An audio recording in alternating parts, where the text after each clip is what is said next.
భారత్ మాతా key, Bharat మాతా key. Telangana journalist union ఆధ్వర్యంలో నిర్వహిస్తున్నటువంటి ఈ రౌండ్ టేబుల్ కాన్ఫరెన్స్ కి విచ్చేసినటువంటి ప్రతి ఒక్కరికి నాకు ధన్యవాదాలు తెలియజేస్తూ, నమస్కారాలు తెలియజేస్తూ, చాలా విషయాలు చాలా విషయాలు చెప్పారు.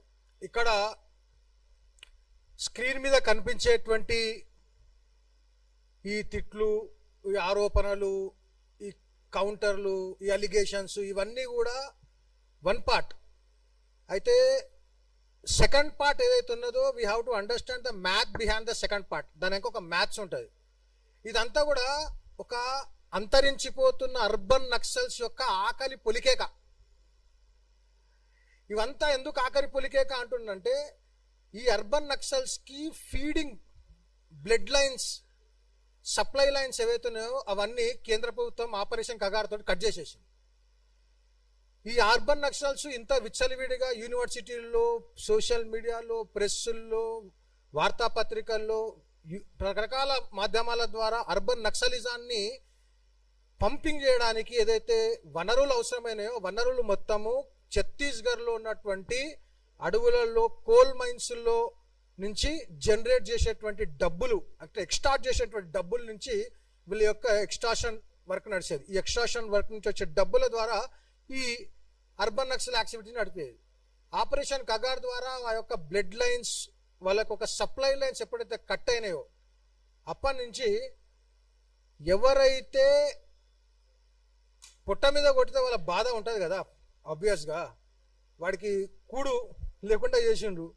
సో ఆ బాధను కక్కుకోవడానికి ఆరిపోయే దీపానికి వెలుగు ఎక్కువ అన్నట్టు ఈ అవసరం లేని అసందర్భమైనటువంటి అవసరం లేని విషయాన్ని తీసుకొచ్చి కేవలం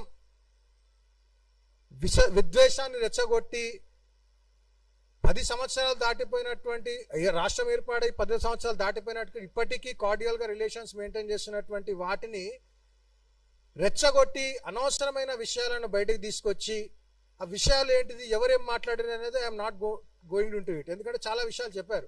దీన్ని ప్రయత్నం ఏదైతే చేస్తున్నారో ఇది వాళ్ళు సక్సెస్ కాలేరు. ఎందుకంటే తెలంగాణ జాగృతమైనటువంటి తెలంగాణ, ఇక్కడ ఉన్నటువంటి ప్రజలు కూడా జాగృతమైన వాళ్ళే. ఈ యొక్క కుట్రను పసిగట్టారు. ఇన్ కేస్ నిజంగా వాళ్ళ యొక్క కుట్రతో క్యారీ అవే అయినుంటే డెఫినెట్గా ఇది ఇంకా కొనసాగేది.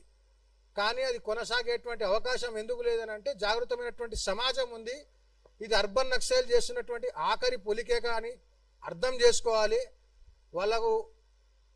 వాళ్ళ అస్తిత్వానికే అంతరించిపోయేటువంటి క్రమంలో ఉన్నారు. కాబట్టి అటువంటి ఇంకా ముందు చాలా చేస్తారు. ఇటువంటి ప్రయత్నాలు ముందు చాలా చేసే అవకాశం ఉంది. కాబట్టి అందరికి కూడా అర్థం చేసుకోవాల్సినటువంటి దీని వెనుక ఉన్నటువంటి ఈ కుట్రను అర్థం చేసుకోవాలి. Don't get carried away with all these fanatic urban Naxals groups ideology. విషయాన్ని అర్థం చేసుకోండి. ఇది అందరినీ కలుపుకొని పోయేటువంటి అవసరం ఉన్నటువంటి సమయం.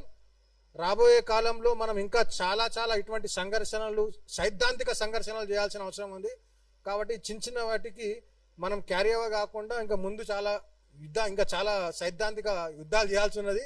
దాంట్లో ఇంకా ప్రిపేర్ కావాలి. ఇవన్నీ జస్ట్ వార్మప్ సెషన్స్ మాత్రమే. ముందు చాలా పెద్ద యుద్ధం ఉందని చెప్పి తెలియజేస్తూ నాకు అవకాశం ఇచ్చినటువంటి తెలంగాణ జర్నలిస్ట్ యూనియన్ వారికి ధన్యవాదాలు తెలియజేస్తూ, భారత్ మాతా కీ.